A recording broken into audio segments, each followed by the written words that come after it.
जय हिंद दोस्तों, क्या हालचाल। उम्मीद करता हूँ आप सबके सभी यहाँ पे बहुत ही बढ़िया होंगे।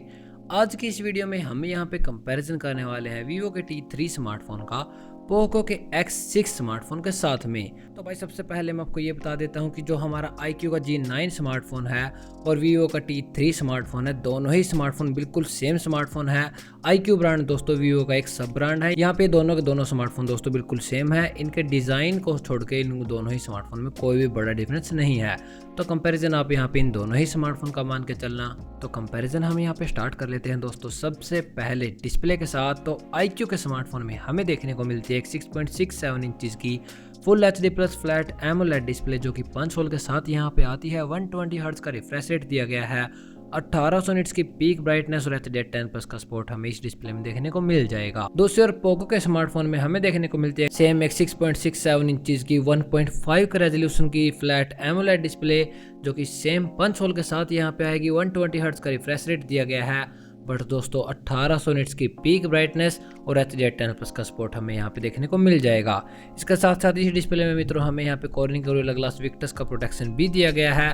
ओवरऑल कंटेंट वॉचिंग की अगर मैं यहाँ पे बात करूँ तो भाई डेफिनेटली यहाँ पे पोको का स्मार्टफोन विनर बन जाता है, क्योंकि उसमें बहुत ही ज़्यादा रेजोल्यूशन और कॉर्निंग गोरिल्ला ग्लास विक्टस का प्रोटेक्शन देखने को मिल जाएगा। तो यहाँ पे डेफिनेटली आपको बढ़िया कंटेंट वॉचिंग के लिए पोको का स्मार्टफोन ही चूज करना चाहिए। आगे हम यहाँ पे बात कर लेते हैं इनके चिपसेट की यानी कि परफॉर्मेंस की। तो iQOO के G9 स्मार्टफोन में हमें देखने को मिलता है MediaTek का Dimensity 7200 प्रोसेसर जो कि हमें वीवो के T2 Pro स्मार्टफोन में भी देखने को मिल जाता है। 4 नैनोमीटर के ऊपर ये बेस्ड है और इसका Antutu स्कोर निकल के आता है करीब 7,20,000 के आसपास। LPDDR4X की हमें यहाँ पे रैम देखने को मिलेगी और UFS 2.2 की स्टोरेज दी गई है। और दूसरी ओर हमें पोको के स्मार्टफोन में दिया गया है स्नैपड्रैगन का 7S Gen 2 प्रोसेसर जो कि बजट के हिसाब से भाई बहुत ही बढ़िया प्रोसेसर दिया गया है। सिर्फ 4 नैनोमीटर के ऊपर ये बेस्ड है और इसका Antutu स्कोर निकल के आता है करीब 6 लाख के आसपास। दोनों ही स्मार्टफोन में हमें यहाँ पे LPDDR4X की रैम और UFS 2.2 की स्टोरेज दी गई है। ओवरऑल परफॉर्मेंस की अगर मैं यहाँ पे बात करूँ तो वैसे तो दोस्तों दोनों ही स्मार्टफोन में आप यहाँ पे मीडियम टू हाई सेटिंग्स पर गेमिंग कर पाएंगे, बट फिर भी दोस्तों अगर आपको यहाँ पे बजट के हिसाब से एकदम मैक्सिमम परफॉर्मेंस चाहिए गेमिंग के लिए तो इसके लिए तो आपको वीवो का T3 या फिर iQOO का G9 स्मार्टफोन ही चूज करना पड़ेगा। यहाँ पे ये पोको के स्मार्टफोन से लगभग 15 से 20% एक्स्ट्रा परफॉर्मेंस प्रोवाइड कर देगा। और अब हम यहाँ पे बात कर लेते हैं इनके कैमरा सेटअप की। तो iQOO के स्मार्टफोन में दोस्तों हमें बहुत ही बेकार सा कैमरा सेटअप दिया गया है। यहाँ पे सिर्फ ड्यूल कैमरा सेटअप नाम का ड्यूल दोस्तों, वो भी 50 मेगापिक्सल का प्राइमरी कैमरा दिया है।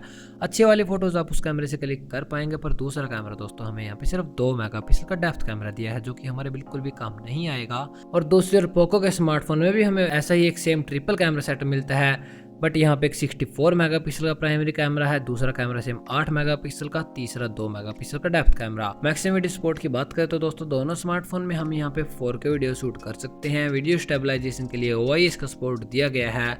सेल्फी में इनके 16 मेगापिक्सल के सेल्फी कैमरे देखने को मिल जाएंगे। और बढ़िया कैमरा सेटअप की अगर मैं यहाँ पे बात करूँ तो दोस्तों वीवो के स्मार्टफोन में आपको कोई भी यहाँ पे एक अल्ट्रा वाइड एंगल कैमरे का सपोर्ट नहीं दिया गया। तो यहाँ पे अगर आपको एक अल्ट्रा वाइड एंगल कैमरे की नीड पड़ती है तो इसके लिए आपको यहाँ पे पोको का स्मार्टफोन ही चूज करना चाहिए। अदरवाइज दोनों स्मार्टफोन कैमरास दोस्तों बिल्कुल बढ़िया दिए गए हैं। बैटरीज की अब हम यहाँ पे बात कर लेते हैं दोस्तों। तो यहाँ पे iQOO के स्मार्टफोन में हमें पूरी 5000 mAh की बहुत ही बड़ी बैटरी कैपेसिटी दी गई है, बट यहाँ पे फास्ट चार्जिंग दोस्तों सिर्फ 44 वोट की आपको देखने को मिलेगी। दूसरी ओर हमें पोको के स्मार्टफोन में 5100 mAh की बैटरी कैपेसिटी मिलेगी, बट हमें यहाँ पे एक बहुत ही बढ़िया 67 वोट की सुपर फास्ट चार्जिंग दी है। आपका फोन 15 मिनट्स में 50% चार्ज हो जाएगा। ओवरऑल बैटरीज की यहाँ पे बात करें तो भाई बैटरीज कैपेसिटी तो दोनों स्मार्टफोन की सेम दी गई है, बट अगर आपको यहाँ पे एकदम बिल्कुल मस्त वाली फास्ट चार्जिंग का मजा उठाना है तो इसके लिए आप पोको के स्मार्टफोन की तरफ जा सकते हैं। नेटवर्क एंड कनेक्टिविटी की अगर हम यहाँ पे बात करें तो iQOO के स्मार्टफोन में दोस्तों हमें यहाँ पे 8 5G के बैंड्स दिए गए हैं। Wi-Fi 6 Bluetooth 5.1 के साथ out of the box Android 14 का सपोर्ट देखने को मिल जाएगा। दूसरी ओर पोको के स्मार्टफोन में हमें यहाँ पे 8 5G के बैंड्स, Wi-Fi 6 Bluetooth 5.1 के साथ out of the box Android 14 का सपोर्ट दिया गया है। मल्टीमीडिया के सपोर्ट के लिए दोस्तों पहली बार देख रहा हूँ कि दोनों ही स्मार्टफोन में हमें यहाँ पे स्टीरियो स्पीकर का सेटअप 3.5mm का ऑडियो जैक मिल जाएगा। सिक्योरिटी के लिए हमें यहाँ पे इन डिस्प्ले फिंगरप्रिंट स्कैनर दिया गया है। और इनके प्राइसिंग को जानने से पहले हम यहाँ पे जान लेते हैं इन दोनों स्मार्टफोन के ओवरऑल डिफरेंसेस को। तो पोको के स्मार्टफोन में दोस्तों हमें यहाँ पे बहुत ही ज़्यादा रेजोल्यूशन की बढ़िया डिस्प्ले देखने को मिल जाएगी। थोड़ी 67 वोट की यहाँ पे फास्ट चार्जिंग दी गई है। कैमराज में अल्ट्रा वाइड एंगल कैमरे का सपोर्ट देखने को मिल जाएगा। दोस्तों यार वीवो के T3 या फिर iQOO के G9 स्मार्टफोन में हमें यहाँ पे बहुत ही बेहतरीन गेमिंग के लिए परफॉर्मेंस देखने को मिल जाएगी। और इसके सिवा दोस्तों वीवो हमें कुछ भी एक्स्ट्रा फीचर्स प्रोवाइड नहीं करता। और अब हम जान लेते हैं इनके प्राइसिंग को।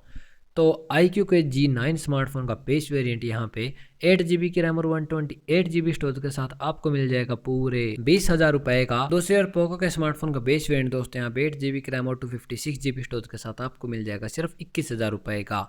ओवरऑल वैल्यू फॉर मनी की अगर मैं यहाँ पे बात करूँ तो दोस्तों नो डाउट अगर आप यहाँ पे गेमिंग के इतने भी शौकीन नहीं है तो ज़्यादा वैल्यू फॉर मनी तो हमें यहाँ पे पोको का स्मार्टफोन प्रोवाइड करता है भाई। बढ़िया कैमरा, ज़्यादा स्टोरेज, बढ़िया डिस्प्ले और फास्ट चार्जिंग देके।